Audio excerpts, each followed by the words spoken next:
Thank you very much. As he said, my name is Vicente Cruz.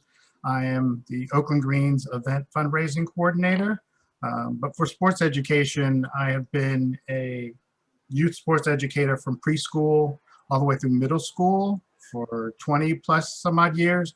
And then from 2006 to 2010, I actually taught inside of the Oakland Unified School District at Parker Elementary.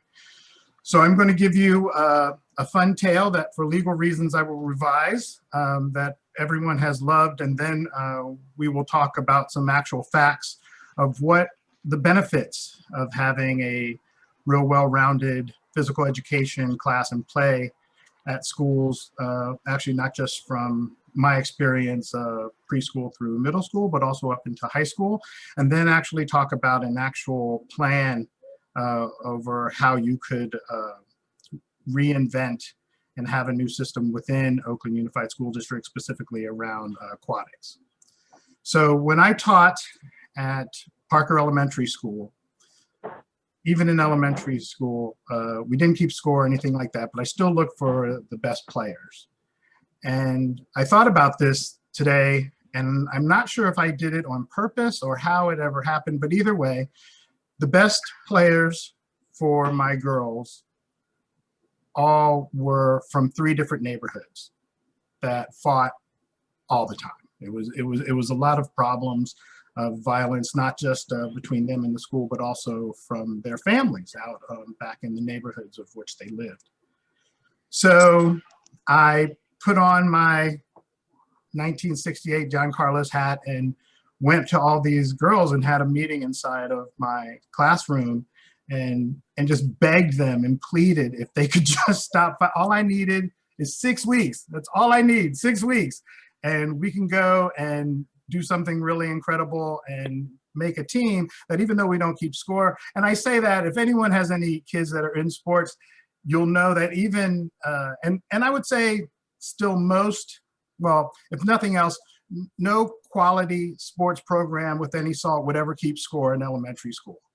All of the bullshit that CYO, and then there's other traveling tournaments and stuff, I do not agree with that at all. First place I would do it is middle school, and we'll get into that when we talk about aquatics as far as team sports. But anyway, so I get these girls in and I beg and plead, and somehow, again, my charm worked and they did it. So for 6 weeks, and I know what I was going to say, is that in the stands, the parents always keep score. It's usually always wrong, but they always keep score. But the girls came together. It was an incredible season. And not only did that stop the violence between those 3 families in those 3 different neighborhoods in school, to this day that doesn't happen, because I knew that the girls played up Castlemont and Skyline both. And so I mean, I guess you could say that I united 3 families. Anyway, again, recording, there's better jokes inside of that, but it came together and it shows how if you're taking an outside of the circle thought process of sports education, not only you get the physical and mental benefits from that and the social benefits from that, you can actually stop violence. Okay, so that was a fun story. It's funner, but again, I've been telling it again. It's the names have been changed to protect the innocent. So so he did that. So let me give you now some facts on what happens if children who participate in extracurricular, either high school sports, middle school sports, playing for their school teams, or some sort of YMCA league or anything from elementary school up through high school. 62% less chance to get breast cancer, right? 64% less chance to ever get sexually assaulted or raped. Leadership quality, social, that's where you get your ideas of how to, for any role as far as associating inside of society. Now, those positive facts change when you get into, again, like how I would refer to it, the label I would use, CYO sports, any sort of traveling team. Everybody thinks their kid's going to be fucking Jordan, right? Or Osaka, right? And it just doesn't happen. But people put their kids through it, And I've seen some horrific, I also ran programs for the YMCA for Concord, Clayton, and Pleasant Hill. And we rented out to tournament leagues and see point where we would also ended up canceling some because of the mental trauma that these kids would go through it like 4th grade and stuff. So, but anyway, so those positive statistics, not so much the physical ones, but if you get into like Olympic sports or any of those sports, what you find is there is a huge uptake. You don't get so much of the social, but you definitely get a lot of the sexual assault. And it's usually done by the coaches, sadly. So that was another reason. Also, I just knew I was never that coach. Once you get into high school, it does get serious, and these kids are trying to go on and get scholarships in college. When I did do middle school, I did take an approach where I was preparing them for high school sports, for those that were going to go on and do that. But I still always took the psychological approach that, you know, how do we, examples I can give. So Walnut Creek Intermediate is where I taught. Here's one. So one of the kids was about to get kicked out and expelled for selling marijuana in school. I said, that isn't going to help, because if you're going to go and expel him over there, he's probably just going to go to the corner. Why don't you give him to me? I would be taking an extra player, give him to me. First day of practice, where is he at? They're like, oh, he's in the smoking spot. Well, little did my kids know is that I grew up in that area. That spot that they were all smoking in, yeah, my younger sister founded that fucking spot, knew exactly where everybody was, pulled them in, and then that actually changed his. But we had a playbook, which they never had before. I told them this is their last chance to have it for fun.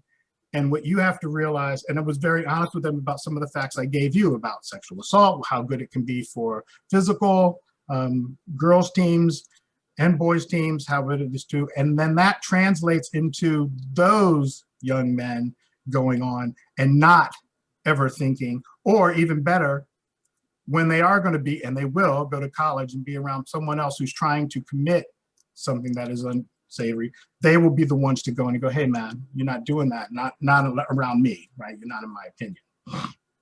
So those are facts that way. And now I want to move on to what a program, and I'm going to use aquatics, but this could be any sort of team sport at all, or even individual sports can be used.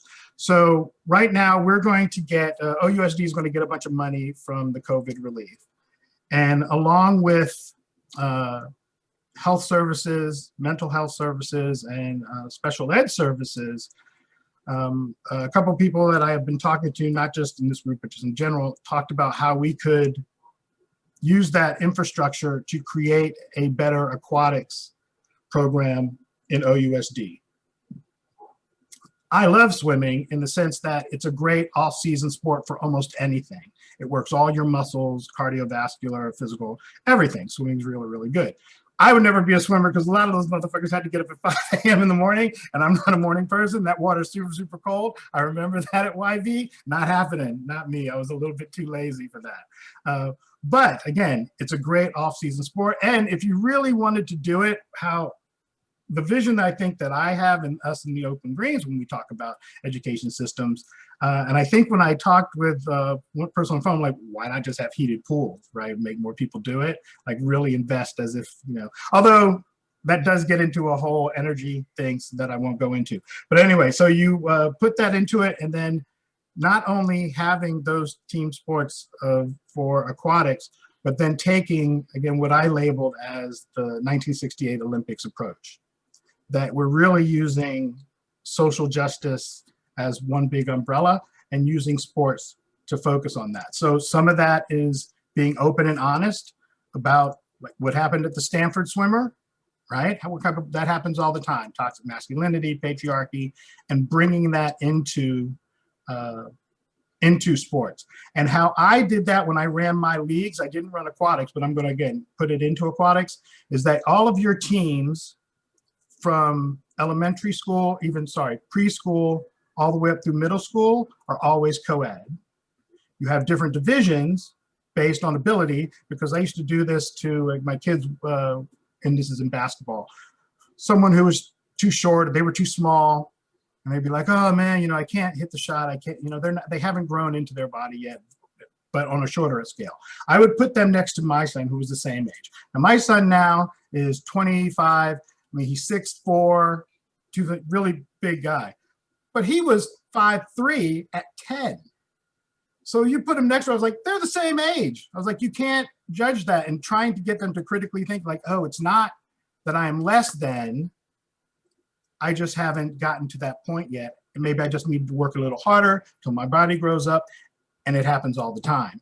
So you take those type of approaches, again, keeping it all co-ed until middle school. And then I almost think in high school, Oakland Greens aren't this, but I would suggest even separate it. That's when you separate genders, right? Right at puberty, right?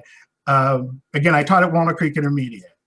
My boys team, boy, we'd be having a great old practice. But then Las Lomas High School, which is also in Contra Costa County, rented Walnut Creek Intermediate's gym for their JV practices. So these high school girls would come in, and all of a sudden, all my boys would lose their minds. And first I would be joking with them, like, okay, first off, those girls are way too old. They're not interested in you guys. You don't even shower all the time. So I'd like take a step back on that one.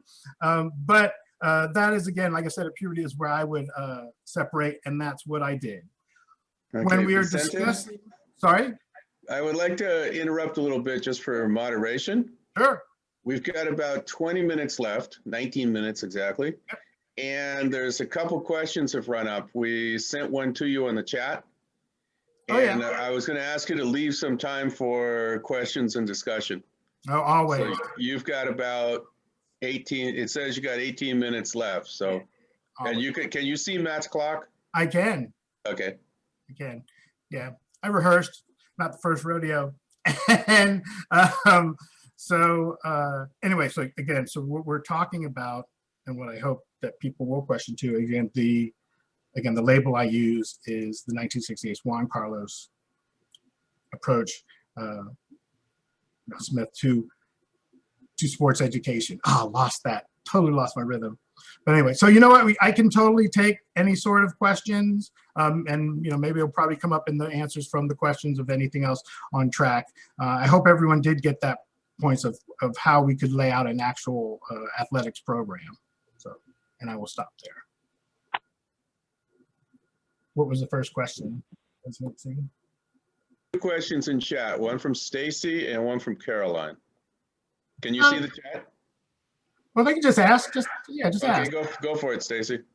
Can you dive a little bit deeper into the details of the violence reduction? Let's see. Well, without using any names, so the families were all dealers from around the block. So again, the joke goes into that I probably united 3 drug families. So they were all students on the same team? Correct. Correct. Okay. All same. And they were having, so the team effort helped them quell some of the correct drama. But by the time the season was over, the girls had all become friends. Right? They'd all become family. And I guess as I checked up on them, because I still live in that, somewhat in that neighborhood, and I see people around the neighborhood, as I checked in, even through high school, where, I mean, some of them went to Skyline, some went to Castlemont, right down the street there. But still, inside of the neighborhood, they're not fighting each other. They're not killing each other. They're not fighting like they have a lot of also relatives in jail. They're not fighting each other in jail. But because of that, because it brought all the families together to watch them play, I was really strict, But yeah, anyway, so that's how the violence prevention works. And again, it's the same thing that I said, is talking to them about why they should squash it and what sports could bring to them, and the platform. Same thing that's going on now with mental health. With Osaka, right? She dropped out of the French Open, and she's talking about the only reason I don't want to do press is because it's so stressful to go out and play these matches, and I suffer from mental health. So, all right, Carolyn.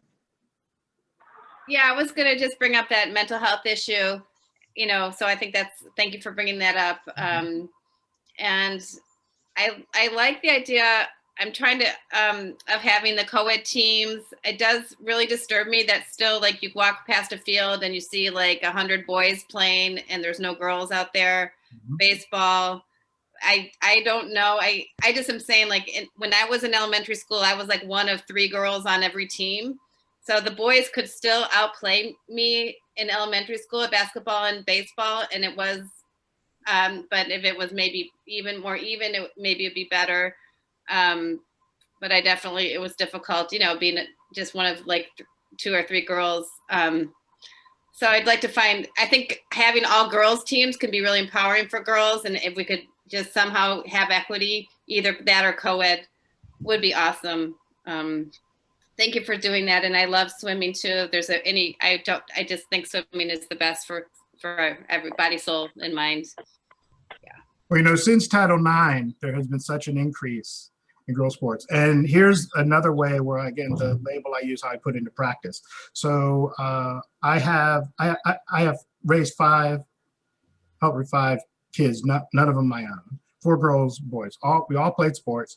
But so my youngest, my boy, we had a really, really good team that was going undefeated, and they were getting really, really, really cocky. And I was like, take it down a notch. So I also was coaching a girls team in Richmond who were 2 grades younger than my boys, but either way I knew would just destroy them as far as points goes, and brought them in to play my team, take them down a notch. Another one, when I ran sports leagues, and again, I ran for the Y and I kept them co-ed, I actually had parents come in. I'm thinking of one parent who ended up sticking with me as a coach long after this. We said, he's like, I really like what you said, but I don't want my boy on a team. He's really trying to get him into college. He wasn't thinking NBA, but thinking college. And I want him on all boys team, because the girls can't compete. Really? That's what you think? Okay. So luckily, again, having my own girls teams, we did a little 3-on-3. I picked my 3 girls. He picked 3. And of course, my girls destroyed them. And not only that, when he was talking about being physical, at those age groups, again, the girls could be bigger and stronger than the boys, right? So, but they were able to get in there and really bang around and stuff. And after that, instant, wow, okay, maybe I need to rethink my own sexist views. And it's not, you have to take every situation individually. So that's how we also put that in as far as gender equality.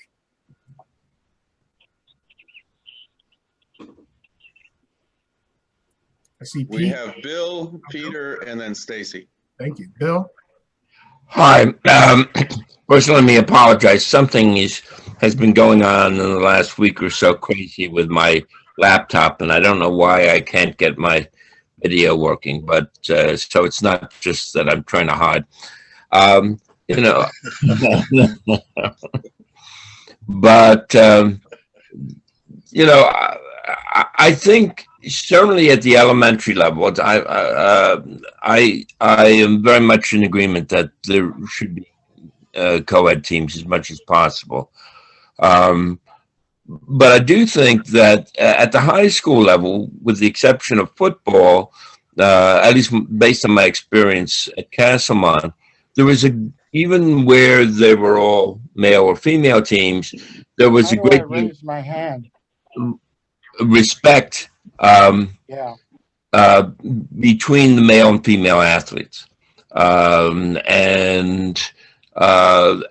in both cases, I think they were able to have a great deal of pride and respect as a result of those things. So, I appreciate the discussion, and I can't overstate how important those experiences and how, unfortunately, some of the restructuring has impacted schools in terms of athletics, and I'll leave it at that. Who's next on stack? Peter, then Stacy, and then we have quite a few. Then Ben, and then Carolyn, and then Michael. Pete's up there too. He's been up there a while, right? Yeah, it's Peter's next. Okay. Okay, can you hear me? Yes. Can you hear me? Yes. Yes. So somebody, okay. First of all, just to back up Vicente's points, tons of research has backed up the importance of enrichment programs, including athletics, different types, to keep kids engaged in school and actually therefore apply themselves to academics in addition to just sports or music or art. So that's number one. I mean, there's no question that these enrichment programs, including sports, and when I think of sports, I think more in terms of intramurals, not just, the high school football team. The area I wanted to speak more about is aquatics, because I have a lot of experience with that back in the 60s in New York. And, and then my kids in the 90s participated in summertime swimming programs, which were mostly parent-driven. So in other words, parents who had cars and could put the time in could get their kids on these parks swim teams. So what we need to do is argue for a bunch, and we're not talking hundreds of millions, but a bunch of the stimulus money to be invested in the infrastructure, first of all, throughout Oakland. Oakland has a bunch of pools that are pretty good, but they need to be refurbished. They need to be refurbished. I think the only high school that doesn't have a physical pool on its campus is Skyline. And then there's Laney has a nice pool, and there are park pools, Lions and DeFremery out in West Oakland.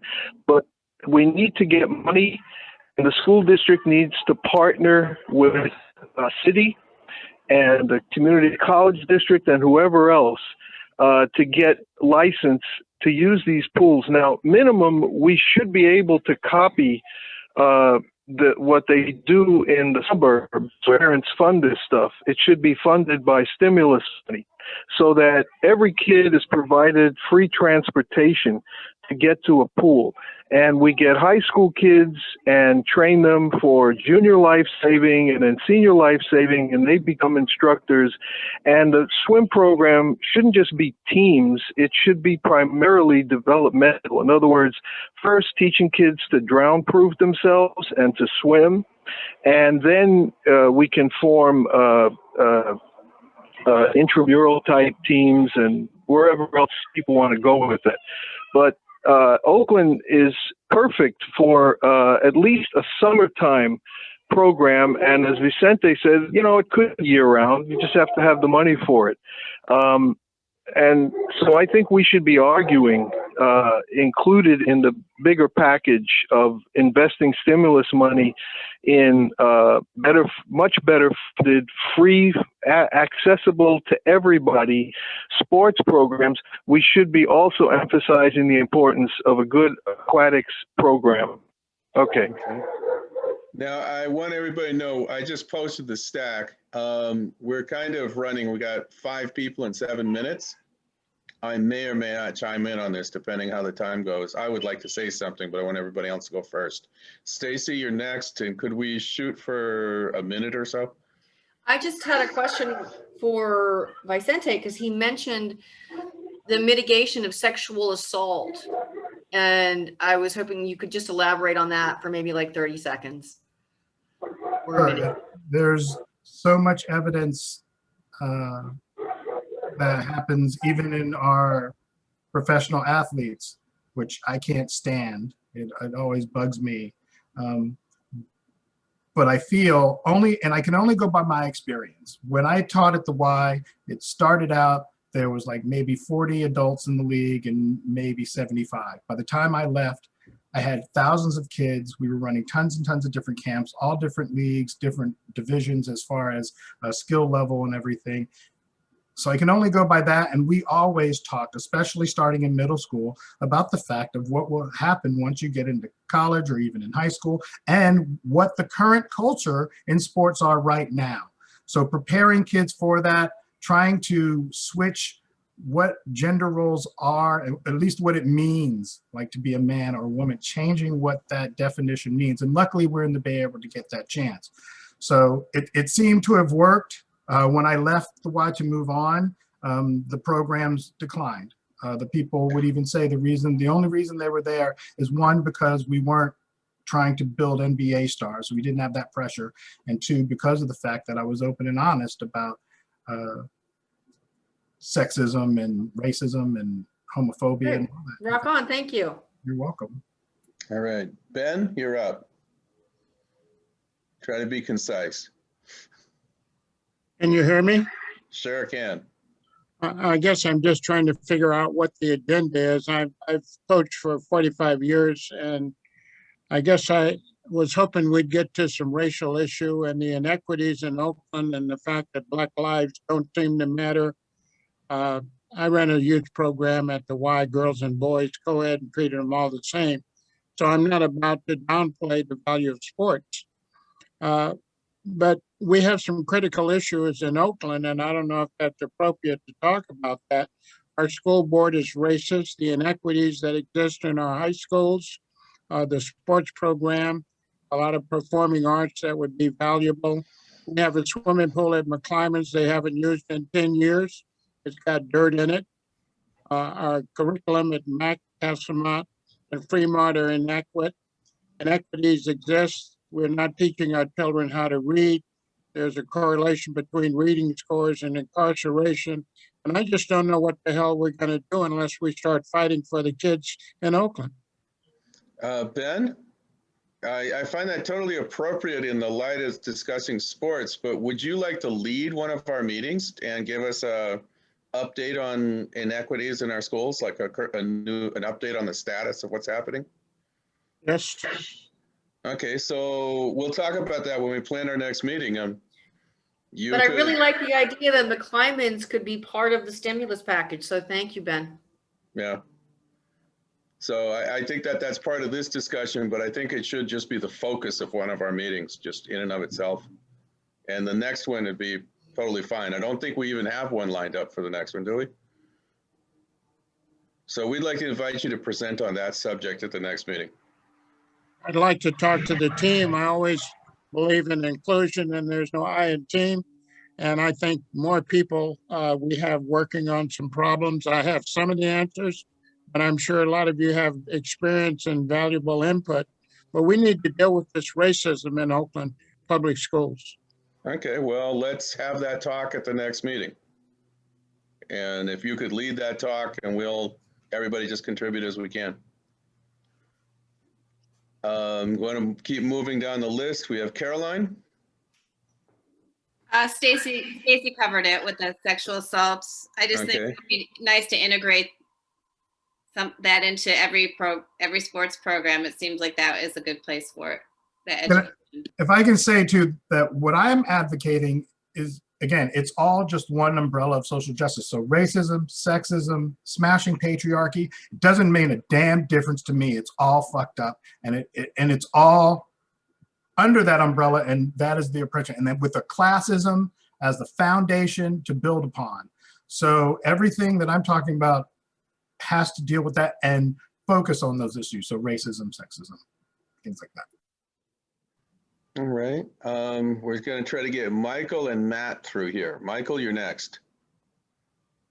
You got to turn on your microphone, Michael. Sorry, unmute. Sorry. Can people hear me now? We sure can. Okay. I just want to go do something that's different from what everyone else is doing. I want to recall my own experiences in the 1950s at elementary school. I was one of those kids that had no sports ability at all. I was perpetually stuck in right field and hoped that nobody would hit anything to me. I have a very different attitude towards this than others. And I think I'm interested in what is going to be done for people like me. I assume that there are still people who are like me. I have no interest in sports. I never wanted to play sports. Fortunately, I was saved by going to high school. Physical education was not mandatory where I went to high school. And I'm eternally grateful. Over. Okay. Hold Matt, on. May I answer that question? Sorry, Matt. I know we'll go a little over. So yes, Michael, in fact, I also coached at Walnut Creek Youth Athletic League, and the director there would send you to me specifically, to me, the coach, because I would take that person and have on several times. In fact, when I coached at Walnut Creek Intermediate, I actually picked a child where the skill level of basketball wasn't that great, but I'm like, oh, I can fix that. But the reason I picked them is because of just how they were encouraging other people to come and play and participate.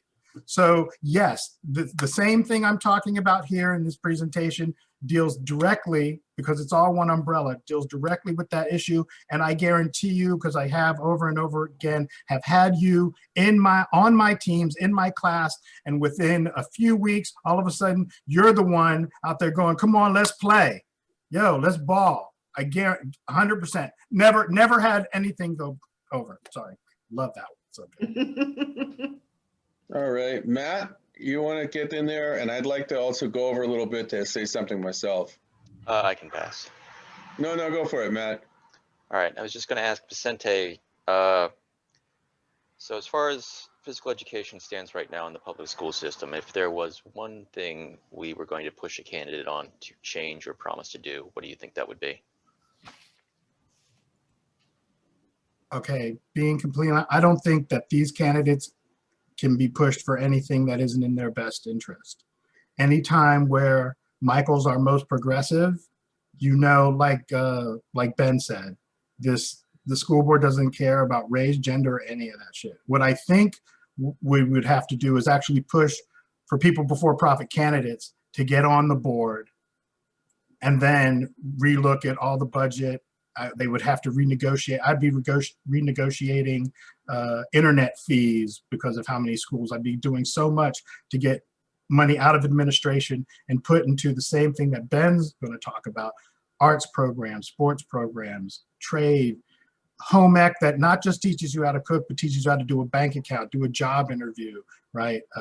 Hygiene, all that stuff. So I don't think the candidates will do it. I mean, actually, you know what? Maybe some of this money that's coming, because it is so much, could be put into the aquatics program, and that could be something real to do. I mean, Mike is definitely a sports guy. So I actually, in full term, but like worked with Mike at Sports for Kids and Playworks, very closely. We refed each other's games and, teams and stuff.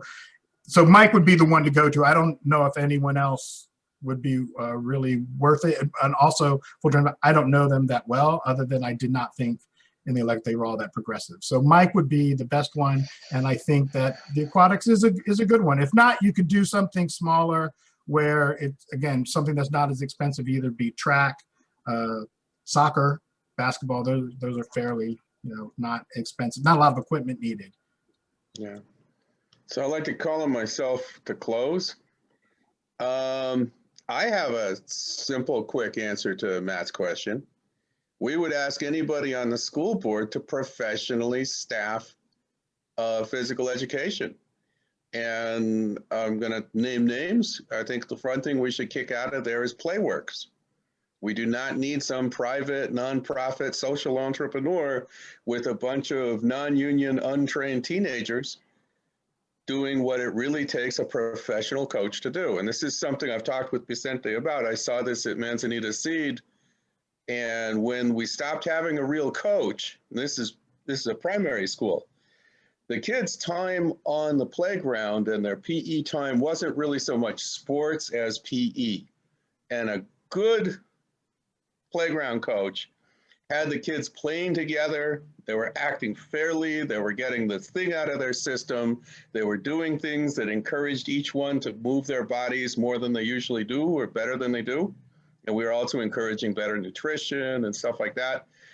And, we had Playworks in there, and you watched the attitudes of the children immediately descended into zero, because they were neglected on the playground. The ratio of teachers to student wasn't good enough. They weren't professional enough. They didn't know how to help the students be better and more fair with one another. So unfair things happen on the playground.